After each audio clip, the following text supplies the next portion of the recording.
Make sure my phone on DND, I keep my door closed. Welcome back, everyone. I hope you guys enjoy the new rebrand of the podcast. I'm sorry I've been gone so long, and happy 1 year since starting this show. So thank you guys, and clap it up. I wanted to shoot a quick video. I know it's been kind of a while. I do have the Bruno Mars album review still coming. But on my way here, because I went home for spring break to see my mom and dad, see the family, I thought I would listen to the new Jack Harlow album that came out a couple weeks ago. And I was hearing good things about it. So I was like, all right, I'm interested. I'll give it a listen.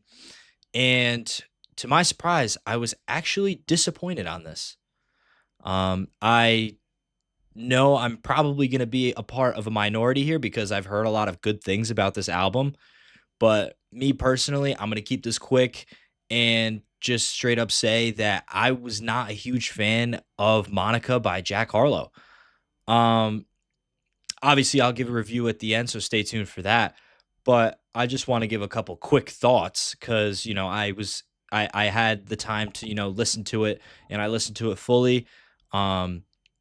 And during the listening, I was like, I don't know, I'm noticing that it was all very the same. There was really you could listen to it without looking at your phone, like say, like this, you're looking at the whatever, and you just put your phone down, you just listen to it all the way through. You would not be able to tell that the difference between one song and going to the next. So say like you're listening to track one and then goes into track two. Personally, you're not going to notice a difference between the two. The beats all kind of sound the same.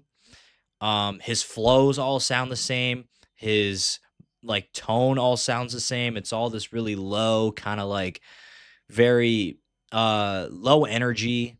I just wasn't a huge fan. I respect what he did because I know he switched from his typical kind of rap lyricism to kind of like this R&B soul sound here.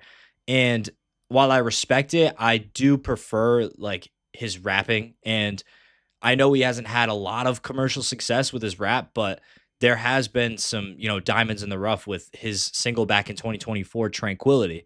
I thought that's what I was hoping for going into this album. I thought it was going to be a lot of songs like that, and it's just not what we got. And quite frankly, I was a bit disappointed. Not a lot of replay value, not a lot of playlist value. Going through it, I was like, all right, I could totally live without this. I almost turned off the album and put something else on.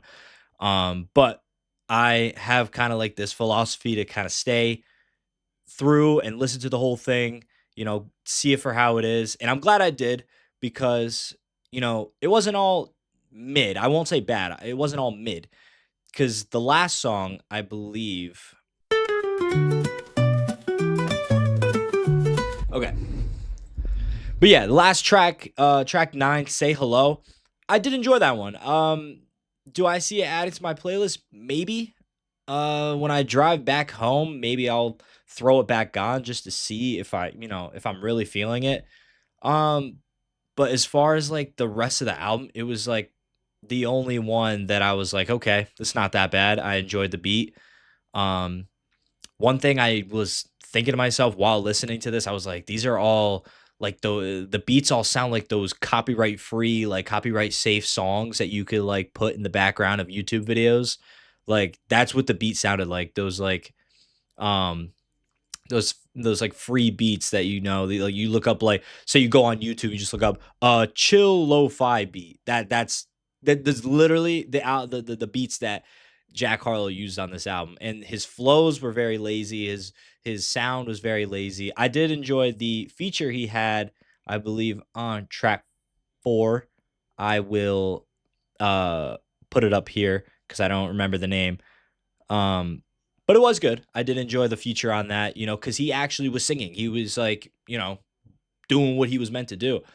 I'm not a huge fan of Jack Harlow singing. I just thought it was very bland and not that interesting. That's kind of where I stood at. I mean, it's not bad, but it's not great. Not what people are hyping it up to be. A lot of people are saying, "Oh, he matured from his rap to R&B."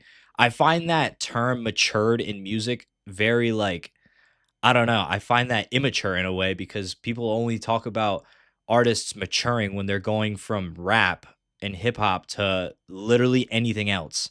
Like, if anything, I don't see this as Jack Harlow maturing. I see him as being experimental. Another artist that's done this, and there's plenty of others. Lil Yachty did this when he had his experimental album.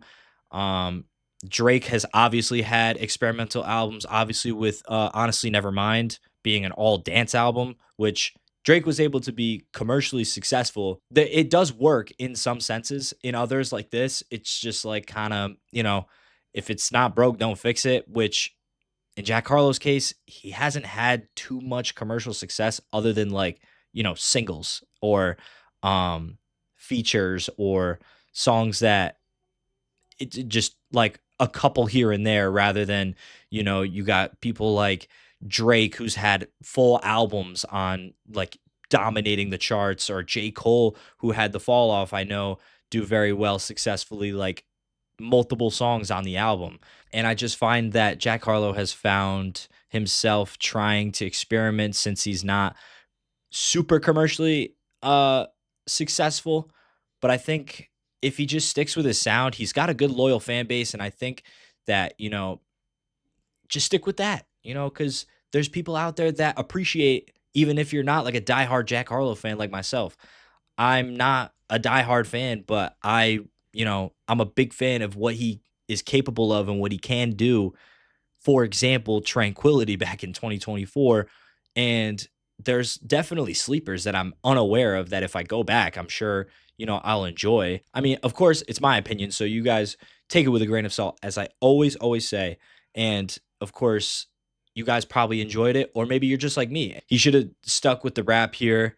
I'm sure I know Jack Harlow isn't talked about a lot, so I can't imagine most of you guys even have listened to this album. And maybe you're just watching this one to either support me, which if that's the case, thank you, I love you, or two, if you haven't listened, then you're probably just curious and you're listening to me to see, whether it's worth it or not. Because I know a lot of people are like talking highly of it, but you can have people like me who aren't the biggest fans of it.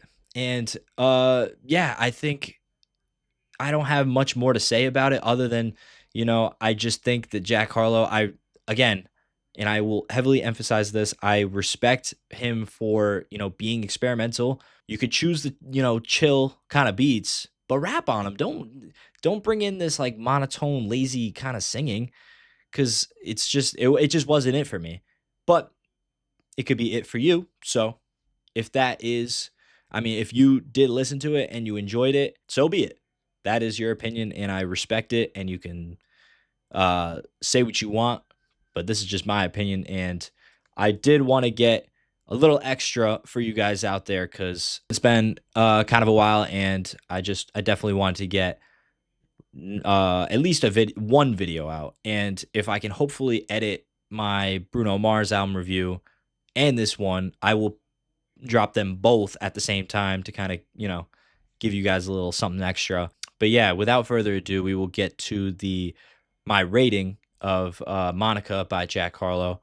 And I want to be, I want to give him some benefit of the doubt, but I just can't. So with that being said, I have to give Jack Harlow's Monica a strong honestly, I don't even know where to go with this, but I'm going to give him a strong 4 to maybe the slightest 5 because it wasn't bad. It was just really mid and it was like super forgettable in my opinion. And I just wasn't the biggest fan of it. And that's coming from someone, I'm a big fan of R&B music and I have a lot of respect for R&B music because if you look at my Apple Replay yearly recap rap, whatever it's called, you will see I listen to like Bryson Tiller, Party Next Door, Giveon, Drake's R&B, like, cuz he has tracks like that where he's, in his R&B bag. But I mean, we're kind of quieting down in the music scene right now. I know we're heavily waiting for Iceman to drop, which speculations are saying April 16th, but with Drake, who knows? Um Honestly, at this point it's you just a lot of songs are getting leaked, so it's making me nervous because if that's the case, they could probably just keep pushing back the album because songs are leaking.